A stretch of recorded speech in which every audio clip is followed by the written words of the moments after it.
주님을 믿는다고 하지만 실제적으로 주님이 이 땅에 오셔서 널리 펼치신 그 복음이 무엇인지를 잘 모르고 믿을 때도 있습니다.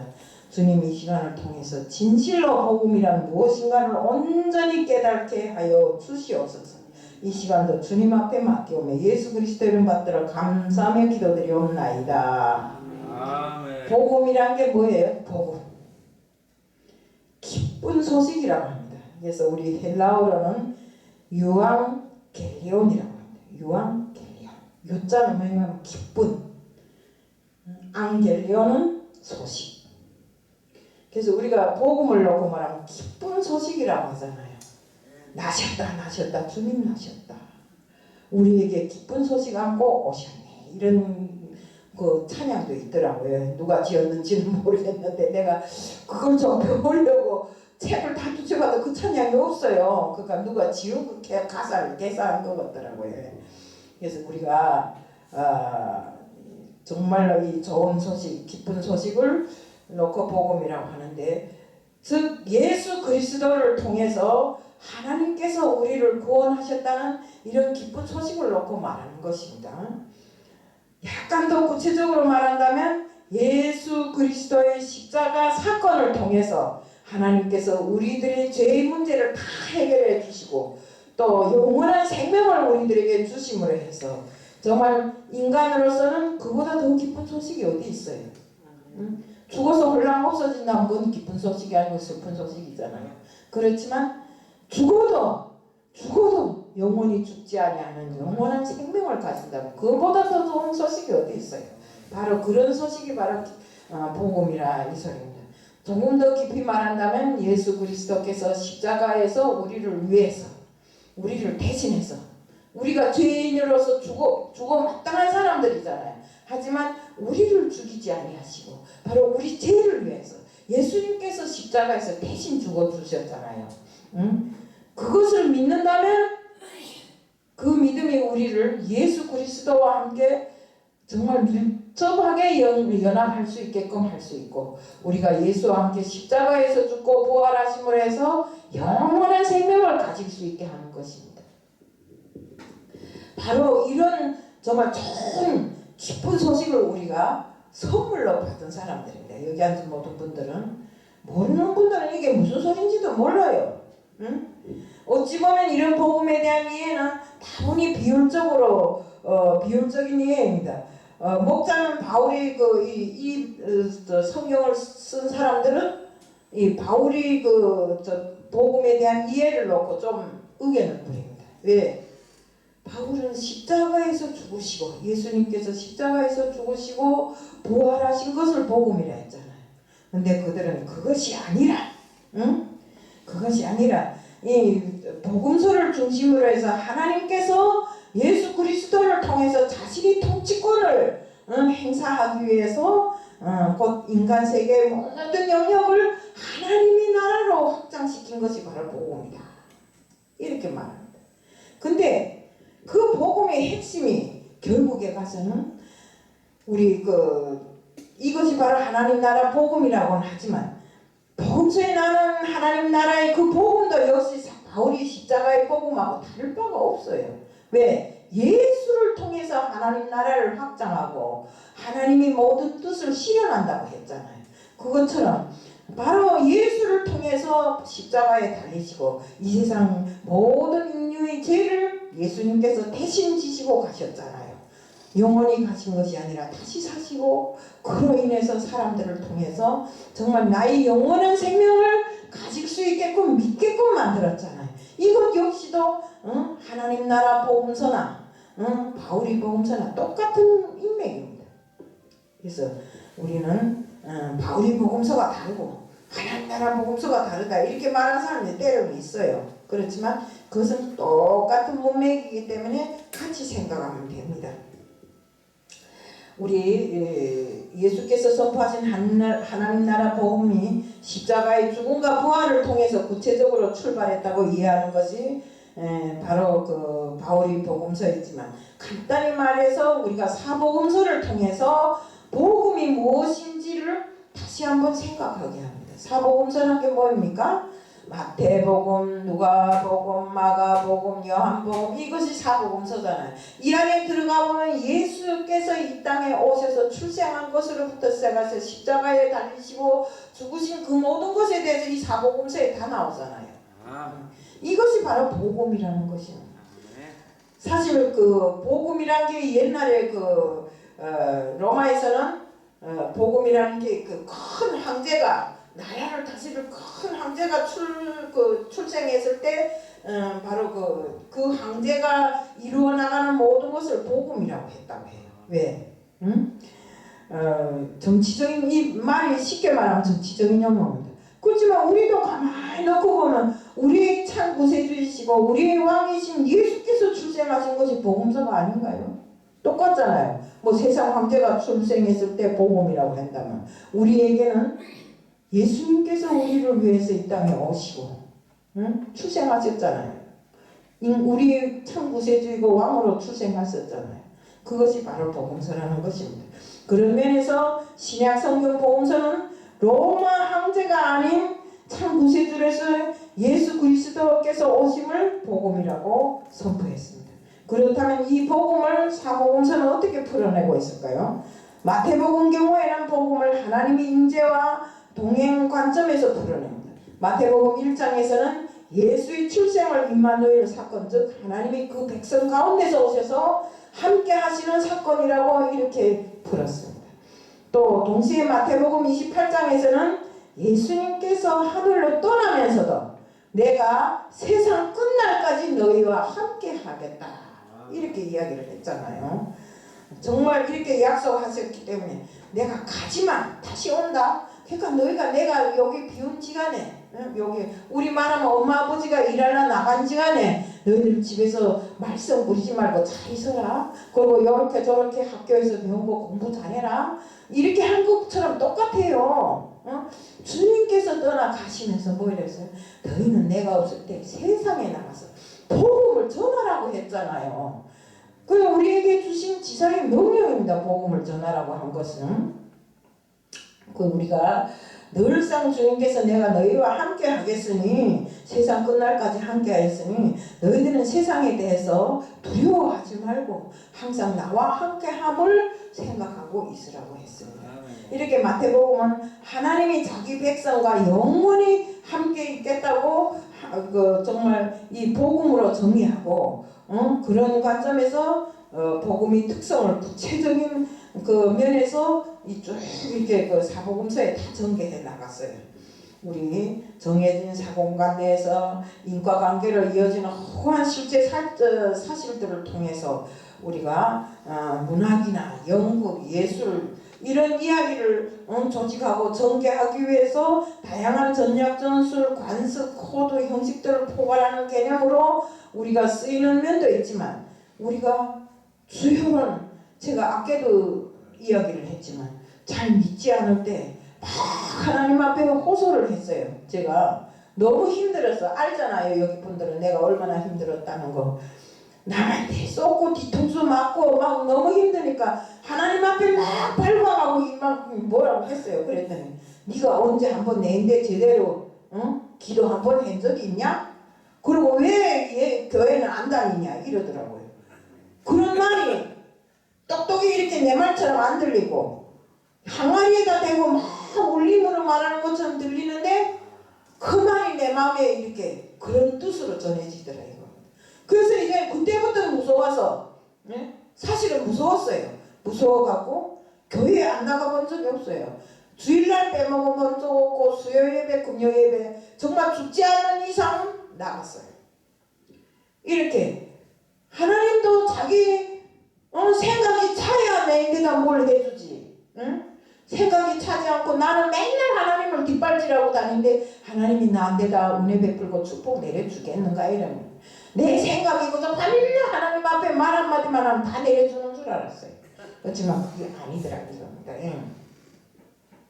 우리 마가복음서에는 복음을 하나님의 소명과 말씀에 대한 순종이라는 제자도 관점에서 풀어냅니다. 마가복음 1장에는 예수께서 40일간 금식한 후에 사단의 미혹을 이겨 내시자 천사들이 와서 수종 들고 예수님과 들짐승과 함께 거하는 장면이 나오기도 합니다. 이 장면은 창세기 2장 3절의 에덴 동산에서 아담의 본분 시험 실패를 연상케 합니다. 첫 아담은 시험 실패해서 실패하였으나 둘째 아담이신 예수께서는 이 시험에서 승리하셔서 첫 아담이 잃어버린 에덴의 지혜와 특권을 정말 회복합니다. 우리 사단들이 와갖고 마귀 사단이 와갖고 예수님을 얼마나 미혹하니까 너 저기서 뛰어내리라. 그러면 하나님께서 너를 살짝 받쳐서 다치지 않게 할 것이다. 또 이 돌을 갖다 놓고 이것을 떡으로 만들라. 예수님이 그 떡으로 만들 줄 몰라 못 만들고 뛰어내릴 줄 몰라 못 하겠어요? 그렇지만 그 모든 것보다는 우리가 하나님의 말씀이 기본이다 하잖아요. 예수님께서. 그처럼 우리가 복음 하고 나오지만 복음이 도대체 뭐인지도 모르고 나가서 하는 사람들이 있어요. 하지만 우리가 제일 중요한 것은 우선은 이 복음서가 가지는 중요한 핵심이 무엇인가를 알아야 되고 여기에 숨은 하나님의 뜻과 주님의 뜻을 알아야 됩니다. 그걸 모르고 복음 해봐야 그 복음이 실현되지를 않아요. 우리 또 요한복음에서는 복음을 성전과 잔치로 풀어냅니다. 우리 요한복음 1장에서 요한은 예수의 구약의 로고스 모세 야곱 등이 예표한 사명을 성취하는 성전을 건설하는 자로 묘사합니다. 성경 요한복음 1장에서 예수님께서 다니엘을 가리켜 무화과 나무 아래 너를 보았다는 말씀이 나오는데 여기서 나다나엘은 다윗의 시대 나단 선지자를 연상케 하는 사람입니다. 무화과는 감람나무의 열매란 표현이고 구약에서 풍족함을 의미합니다. 우리가 여기에서 성전이라는 말이 나옵니다. 성전은 어디를 놓고 말합니까? 물론 내 마음의 성전도 있지만 그것도 중요하지만 우리가 이 성전도 너무나 중요합니다. 응? 우리가 그 성막에 대해서 배워도 이 성전에서 예수님 머리에서 이것은 내 집이다. 여기는 또 만민이 와서 기도하는 집이다. 그러니 어떤 사람이든지 다 들어와서 기도하고 자신을 알게 하라고 하잖아요. 그것처럼 우리는 진정한 이 성전을 건축해서 후손들이 정말 주님을 사모하는 일을 또 주님 앞에 회개하고 기도하는 일을 이 성전을 통해서 자신을 변화하는 일들을 하게끔 이렇게 해야 되는 것입니다. 그래서 아까도 우리가 이야기했지만 어떤 사람들은 뭐 성전을 마치나 무슨 구중궁궐처럼 생각하는데 구중궁궐이 아니라도 괜찮아요. 천막을 치고라도 그 속이 진심으로 주님을 모신 자리라면 그것은 구중궁궐이나 똑같아요. 우리 주님께서 무엇이라 했어요? 너희들 2명 이상 모인 곳에는 반드시 내가 있겠다고 했잖아요. 그 주님을 모신 장소라면 구중궁궐이 아니고 무엇입니까? 우리 주님이 태어났을 때 로마 모든 황제처럼 구중궁궐에서 태어나셨나요? 아니잖아요. 마구간에서 소구유에 태어났잖아요. 누이셨잖아요. 그런 예수님을 생각할 때 우리가 성전을 거둬 구중궁궐처럼 크게 짓고 그 안에 사람들이 많이 모이는 것만이 이 교회라고 생각하면 안 됩니다. 우리가 비록 10명이 모이나 20명이 모이나 이 성전 안에서는 정말 예배가 신령과 진리로 드려져야 되고 이곳에 왔을 때는 우리들의 온매무시부터 시작해서 우리들의 마음이 저절로 숙연해지고 거룩해지는 이런 장소가 되어야 된다 이겁니다. 그리고 우리가 절대로 이 성전을 통한 예배를 떼먹으면 안 돼요. 이건 도둑놈이에요. 예배 떼먹는 거는. 어디 가서 무슨 한다고요? 나 오늘도 가야 돼요. 그건 막 야베키지라고 여기로 왔어요. 왜? 내가 예배를 안 드리고 뭐 어디로 간단 말이에요. 사람을 중시하랴 예수님을 중시하랴. 우리가 중시해야 될 분은 바로 예수님이십니다. 예수님 만나러 이곳에 와야지. 우리가 딴 것을 통해서도 물론 그 예배 드릴 수 있고 다 할 수 있어요. 하지만 우리가 드려지는 예배는 내 성전을 통해서 응? 내 이름이 등록되어 있는 이 내 성전을 통해서 우리가 예배가 드려져야 된다 이겁니다. 응. 우리 생명체계는 반드시 믿음교회, 살롱교회, 아무개 하고 딱 등록되어 있습니다. 그걸 알아야 됩니다. 응. 아무리 딴 데 가서 해봐야 필요 없어요. 응? 그러니까 우리가 성전을 통한 예배를 뽑고 해야 된다 이겁니다. 응? 항상 내 마음은 예배를 통해서 나를 주님과 교통하는 이 시간이 돼야 되고 예배를 통해서 내 삶의 모든 것을 변화시키는 그런 시간이 돼야 된다 이겁니다. 예배를 통해서 회복합시다. 우리들 모두가 안 된다고 속상하다고 하지 말고 정말 그 시간에 진실로 예수님을 만나는 시간이 되어서 예수님 앞에 하소연하고 정말 간구하는 시간이 돼야 됩니다. 제가 늘상 이야기하지만 두드리라 그럼 열릴 것이라잖아요. 간구하라면 내가 준다잖아요. 그러면 우리가 주겠다고 두드리라고 간구하는데 그것도 못하면 뭐 어떻게 하겠다는 거예요. 그래서 우리는 항상 해결이 문제점이 제기될 때마다 주님을 찾는 것은 중요한 일이고 특히나 우리가 저는 집이 멀어서 못 오고 집에서 십자가를 놓고 하는데 사실 우리가 이 성전에서 새벽 미명에 예배 드리는 것이 참으로 중요합니다. 왜 중요한지 알아요? 성경에 딱 그렇게 되어 있잖아요. 새벽에 기도하라. 그럼 내가 들어줄 것이야. 새벽에 모든 것을 이루어줄 것이라 했어요. 그러니까 우리는 정말 주님 앞에 기도하고 주님 앞에 간구하는 일을 게을리하면 안 돼요. 정신을 바싹 차려서 해야 돼요. 아버지 엄마 앞에 오빠 언니 앞에 아무리 구하고 간구해봐야 누구 마다나 결혼 전에는 내가 그 집 식구였는지 몰라도 시집 가면 다 남이 돼요. 그렇기 때문에 내 살기도 바빠 죽겠는데 언제 동생 걷어주고 딸을 걷어주고 아들 걷어줄 수 있어요. 그러니까 우리가 의지할 분은 사람이 아니라 예수님이라는 것을 똑바로 알아야 됩니다. 우리가 누가복음 4장에서는 예수님께서 공생애를 시작하면서 이사야 61장을 인용하면서 가난한 자에게 복음을, 포로된 자에게 자유를, 눈먼 자에게 정말 보게 하고 눌린 자에게 자유를 주셨다고 했어요. 그러니까 정말 이 요한복음에서 가나 혼인잔치를 통해서 정말 옛 성전 종교 옛 성전에 대해서 이거 표현을 했다면 우리 누가복음에서는 예수님께서 공생애 33년을 통해서 정말로 눌린 자들에게 또 눈먼 자들에게 어려움 많은 자들에게 정말 가난한 자들에게 자유를 주시는 이런 일을 하셨다 이겁니다. 누가복음 2장 10절에 천사들이 목동들에게 나타나 예수의 출생을 알리면서 이를 기쁜 소식이라고 하였습니다. 즉 복음이라고 하였는데 다윗의 계보의 구세주 그리스도가 새로운 황제로 태어났다고 표현되어 있습니다. 우리 정말 누가복음 2장 1절에 예수는 로마 황제 가이사 아우구스투스 시대에 태어났는데 그는 기존의 황제인데 사실 세상으로 말하면 그는 구세주였습니다. 로마 황제가. 하지만 새로운 진정한 황제이신 구세주는 주 그리스도 예수였습니다. 주 그리스도 예수께서 출생하시어 로마 황제의 영역을 점령하는데 로마 황제 가이사의 심장이라고 하는 수도 복판까지 정말 예수의 복음이 쳐들어갔어요. 즉 다시 말해서 하나님 나라가 그까지 점령되어 갔더라 이겁니다.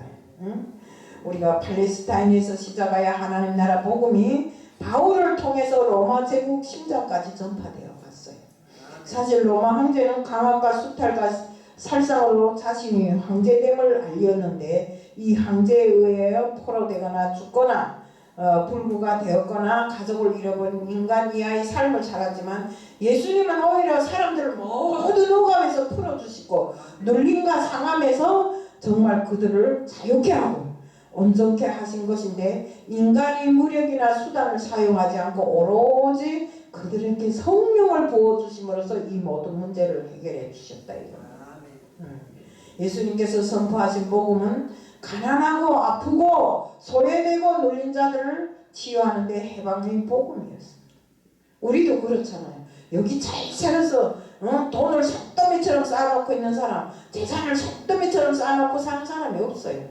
우리도 정말로 이 마음이 답답하고 어떻게 하면 살아갈까 하고 생각하다가 예수를 믿은 사람들이잖아요. 믿음 안에 오니까 돈이 없어도 좋고 물건이 없어도 즐겁고 얼마나 좋아요. 응? 정말 주님께서는 물건을 주기보다 또 그들에게 돈을 주기보다 오로지 성령으로서 그들이 마음을 기쁘게 하고 즐겁게 하고 믿음을 더 한층 두텁게 하는 이런 사역을 하셨습니다. 예, 지금 제가 지금까지 정말 복음이라는 네 글자를 정확하게 설명한 것은 우리가 아직 복음에 대한 이해가 매우 협소하고 정말 솔직히 말해서 그 애를 돕기 위해서 정말 우리가 아직 복음의 정말 우리가 알고 있는 복음이란 이 말이 예수님의 십자가에서 죽고 부활하셨다는 것을 믿는 것과 오직 예수로 인해서 의롭게 될 뿐만 아니라 성경 66권에 보여주는 복음에 대한 이해는 훨씬 더 풍부하고 깊습니다. 복음이란 것이 무엇일까요?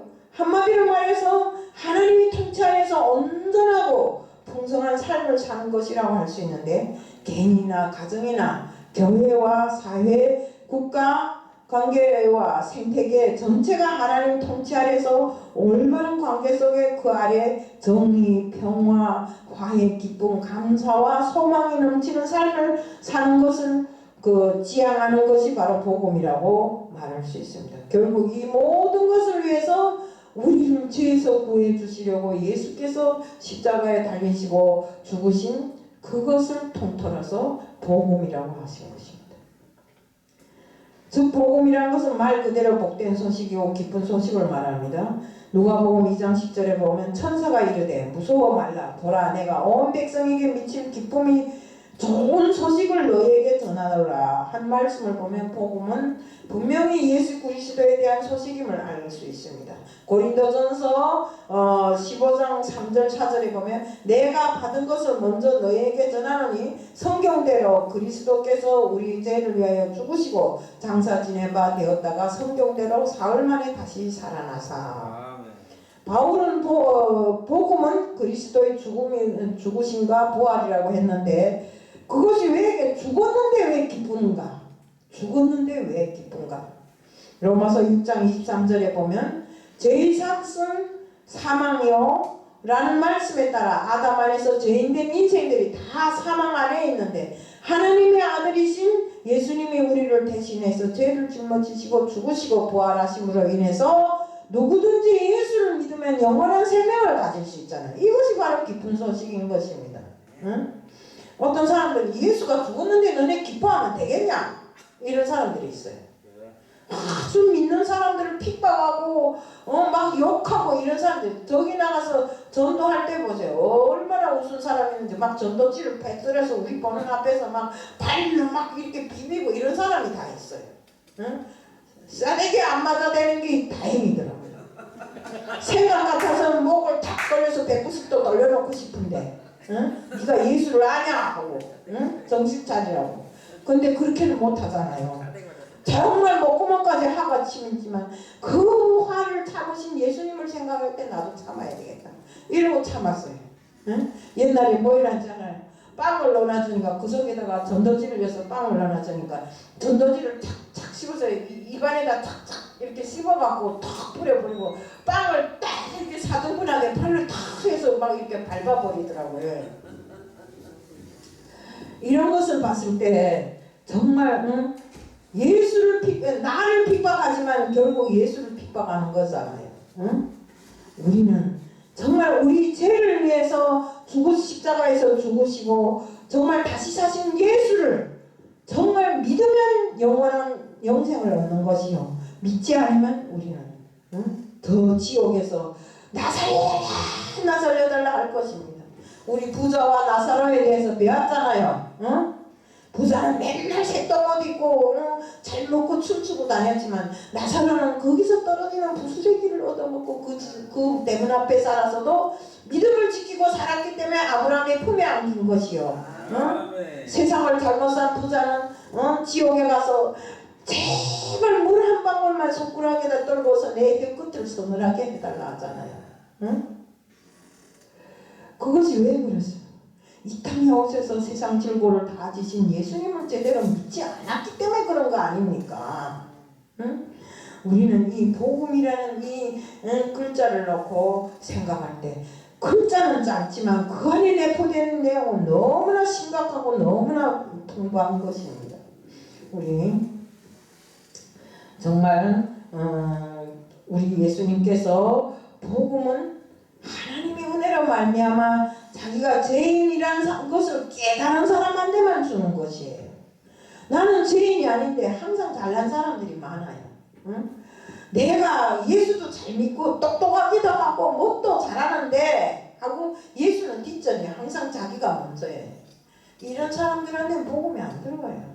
복음을 주시지 않아요. 내 자랑, 예수 자랑은 저 멀리 가 있고 맨날 내 자랑하는 사람들에게 주님께서 인정을 하시겠어요? 아니잖아요. 우리가 또 이런 것도 있어요. 이 솔직한 말로 선교 방송을 하면서 우리가 이거 다 유튜브에 올리잖아요. 근데 유튜브에 올리는 것도 솔직한 말로 그래요. 예수 자랑을 위해서 유튜브에 올리고 우리 복음을 전하기 위해서 올리는 자리에 엄청나게 이쁘고 잘생긴 분들이 맨날 자기 얼굴만 올려요. 이거는 안 된 일이라고 생각합니다. 우리 좀 예수 자랑하면서 삽시다. 세상에 우리가 자랑하지 않으면 누가 하겠어요? 예수를. 그러니까 우리는 사나 죽으나 예수 자랑만 하고 살고 정말 내 자랑보다 예수 자랑을 하고 살아야 돼. 예수가 아니면 우리가 이곳에 있겠어요? 솔직한 말로 전신옥이 어떻게 여기 와 있겠어요? 예수가 아니면. 내가 모를 때는 내가 엄청 잘난 줄 알았어요. 근데 보니까 나로서 할 수 있는 일은 한 가지도 없더라고요. 예수를 믿기 시작해서 주님 앞에 꿇어 엎드리니까 문제가 다 해결되더라고요.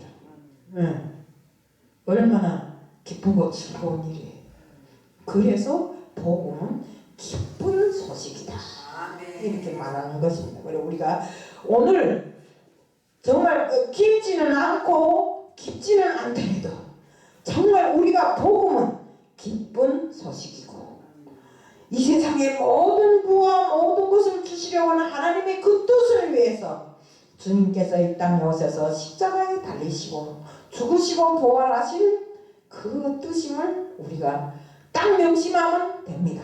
그것을 위해서 내 평생 살아야 되고 내 믿음을 지켜야 되고 이렇게 하다 보면 주님께서 너는 정말 진실로 나를 사랑하는 사람이구나. 나를 정말 위해서 죽고 살고 하는 사람이니 내가 너를 인정한다. 너는 내 자녀다. 이렇게 해주면 내 영생은 보장되는 것이 아니잖아요. 어떤 사람들은 예수만 믿으면 예수라는 이름만 부르면 우리는 구원받은 거예요. 천만의 말씀입니다. 예수 이름 불렀다고 구원받지는 못합니다. 내 모든 것이 진실로 예수의 피가 내 마음에 흘러야 되고 예수의 심장이 내 심장에서 뛰어야 되고 예수로 인해서 내가 다시 사심을 알고 다시 삶을 알고 예수께 순종하고 충성하는 사람이 되어야 될 때 우리는 예수의 자녀라고 말할 수 있고 영원한 생명을 가졌다고 말할 수 있습니다. 항상 예수를 인정하는 우리들 모두가 되기를 바라면서 복음에 대한 정확한 인식을 가지고 살기를 바랍니다. 사랑의 하나님 아버지 감사합니다. 우리들이 알고 있는 복음 그 모든 복음을 위해서 우리가 죽고 살기를 정말 두려워하지 않는 저희들 될 수 있게끔 하게 주옵시고 예수로 인해서 저희들에게 전해진 그 복음을 통해서 저희들이 영생을 얻을 수 있도록 믿음을 지켜나갈 수 있게 하여 주시옵소서. 오늘 이 시간도 주님 앞에 맡겨오며 예수 그리스도를 받들어 감사하며 기도드리옵나이다. 아멘.